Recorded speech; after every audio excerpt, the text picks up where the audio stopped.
दोस्तों, एक महिला होती है जो वेश्यावृत्ति का काम करती थी और उसकी उम्र ज़्यादा हो गई थी तो उसके पास ग्राहक आना बंद हो जाते हैं। वो अपनी लड़की से कहती है कि बेटा क्या तुम एक काम करोगी, तो उसकी लड़की तैयार हो जाती है काम करने के लिए और उसकी लड़की की उम्र महज 15-16 साल होती है। साथियों, वो 15-16 साल की उम्र में वो काम करने लगती है और साथियों वो लड़की अपने पहले ग्राहक से मिलती है तो उसकी कंडीशन बहुत ही ख़राब हो जाती है। तो आगे जानेंगे कि उस लड़की के साथ क्या हुआ और जिस गांव के बारे में ये कहानी मैं सुनाने वाला हूँ उस गांव में लड़कियां अपना जिस्म 100 से 200 रुपये में बेचती हैं। तो साथियों आगे जानेंगे हम इस कहानी के बारे में। अगर आप वीडियो पे पहली बार है तो वीडियो को लाइक कर दें और चैनल को सब्सक्राइब कर दें। तो नमस्कार दोस्तों, मैं हूँ संजीव मौर्य और आपका स्वागत है एक नया एपिसोड में। दोस्तों, एक कहानी है मध्य प्रदेश की। मध्य प्रदेश में एक ज़िला लगता है मंदसौर। मंदसौर ज़िले में एक गांव है छतरपुरा। छतरपुरा गांव जो है वो मध्य प्रदेश और राजस्थान के बॉर्डर पर है और यहाँ से एक हाईवे गुजरता है। तो यहीं पर एक लड़की रहती है पूजा नाम की। पूजा नाम की जो लड़की है उसकी माँ वेश्यावृत्ति का काम करती है और वो अब काफ़ी एज की हो गई हैं। उनकी जो उम्र है वो बढ़ती जा रही है तो उनके पास जो है ग्राहक आना बंद हो जाते हैं। अब साथियों ग्राहक आना बंद हो जाते हैं तो उनके घर का खर्चा भी नहीं चलता है। तो उनकी लड़की जो है वो जवान हो जाती है, पूजा जवान हो जाती है। पूजा की उम्र 15 से 16 साल होती है। तो पूजा की माँ पूजा से कहती हैं कि पूजा क्या तुम्हें शादी करके अपना घर बसाना है या तुम ये करोगी जो मैं कर रही हूँ। तो पूजा थोड़ा सोचती है, फिर कहती है कि माँ जो आप ये काम कर रही हो मुझे यही काम करना है क्योंकि घर की कंडीशन सही नहीं है, घर के हालात सही नहीं है, घर में एक वक्त का खाना नहीं है, तो फिर मैं यही काम करूंगी। इसमें थोड़े बहुत रुपए आ जाते हैं तो आपका और पिताजी का और सबका पालन पोषण हो जाएगा। साथियों वो सजती है, संभलती है और पूरा श्रृंगार करके वो रात में हाईवे पर निकल जाती है। उसके हाथ में एक टॉर्च होती है और जो भी गाड़ी आती है वो टॉर्च से एक संकेत देती है कि वो वहाँ पर है। अगर इस टाइप के कोई व्यक्ति आते हैं जिन्हें कुछ टाइम पास करना है लड़कियों के साथ में, तो वो संकेत होता है और लोग समझ जाते हैं हाँ यहाँ कोई उस टाइप की लड़की है, तो अपनी गाड़ी रोक लेते हैं। तो साथियों पहला ग्राहक उसका एक ट्रक वाला होता है। एक ट्रक वाला वहाँ ट्रक रोकता है और फिर उससे बातचीत करता है कि कितने रुपए में वो उसके साथ में टाइम बिताएगी। तो वो रुपए बताती है। रुपए बताने के बाद में वो उसके साथ में जो है कुछ टाइम स्पेंड करती है और जो व्यक्ति होता है वो उसके साथ में शारीरिक संबंध बनाता है। साथियों जब वो लड़की उस ट्रक वाले से मिल रही होती है तो ट्रक वाला उसे शादी करने को कहता है। तो वो लड़की जवाब देती है कि नहीं, हम शादी नहीं कर सकते। हमारे यहाँ जो भी लड़कियाँ अगर शादी कर लेती हैं तो वो वेश्यावृत्ति का काम नहीं करती हैं और जो ये काम करने लगती हैं तो वो शादी नहीं करती हैं। उनका वो शादी करने का कोई उद्देश्य नहीं होता है, तो मैं शादी नहीं कर सकती।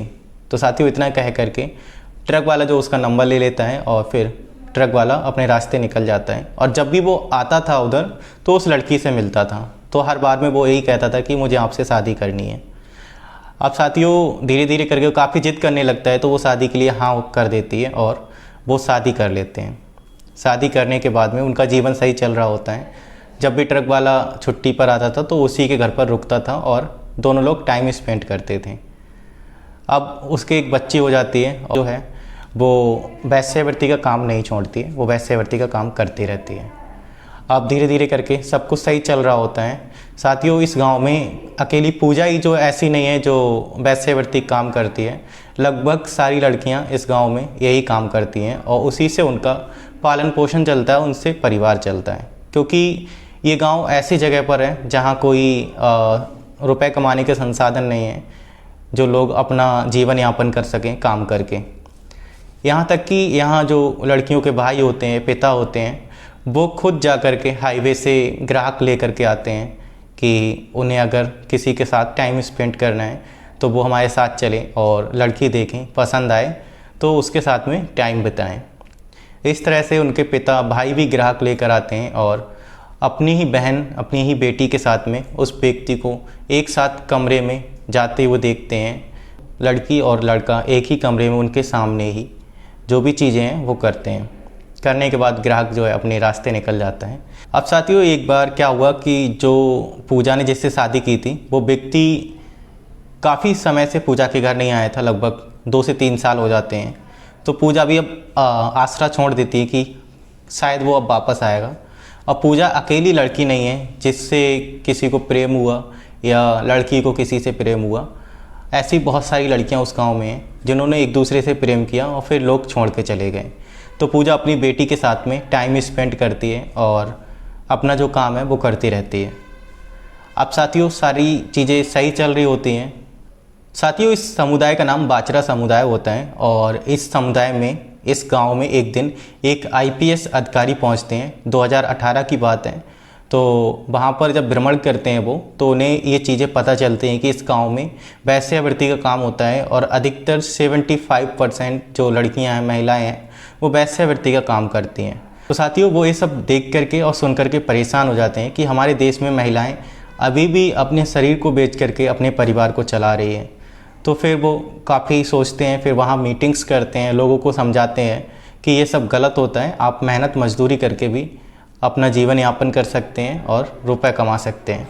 साथियों, इसके बाद में वहाँ कई सारे कैंपेन चलते हैं, सरकार भी काम करती है और कई सारे एनजीओज़ जो हैं वहाँ जाते हैं और एजुकेशन पे काम करते हैं, कई सारी चीज़ों पे काम करते हैं ताकि वो लोग शिक्षित होकर के वो कोई और भी काम कर सकते हैं। तो सारे एनजीओ बहुत सारी पहल करते हैं। पहल करने के बाद में वहाँ पर चीज़ें सही होती हैं। इस समय पर हालात सही हैं, फिर भी कुछ लोग हैं जो अभी भी ये काम कर रहे हैं। साथियों, ये कहानी काफ़ी पुरानी है। दोस्तों, पूजा की उम्र लगभग 45 साल हो गई है। उसकी बेटी भी बड़ी हो गई है और वो नहीं चाहती कभी कि उसकी बेटी जो है इस काम में उतरे। उसने अपनी बेटी को काफ़ी पढ़ाया लिखाया है और वो गांव में लोगों को समझाती रहती है कि ये सब गलत काम है और इन्हें नहीं करना चाहिए, इस काम को नहीं करना चाहिए, हमें मेहनत मजदूरी करके अपने परिवार को चलाना चाहिए। साथियों, अगर मैं आपको बता दूं कि मध्य प्रदेश में 3 ज़िले ऐसे हैं, रत्ना, नीमच और मंदसौर, जहां पर लगभग 72 गाँव में लोग वेश्यावृत्ति का काम करते हैं। 75% महिलाएं और लड़कियां जो है वो वेश्यावृत्ति का काम वहाँ करती थी, पर अब काफ़ी सुधार आया है और लोग अपनी मानसिकता को चेंज कर रहे हैं और अपने बच्चों को पढ़ा लिखा रहे हैं। तो साथियों, कैसी लगी ये कहानी आप कमेंट बॉक्स में जवाब दें। और ये कहानी सुनाने का मकसद मेरा किसी को परेशान करना नहीं है, किसी के मन को ठेस पहुंचाना नहीं है, बस आपको जागरूक करना है।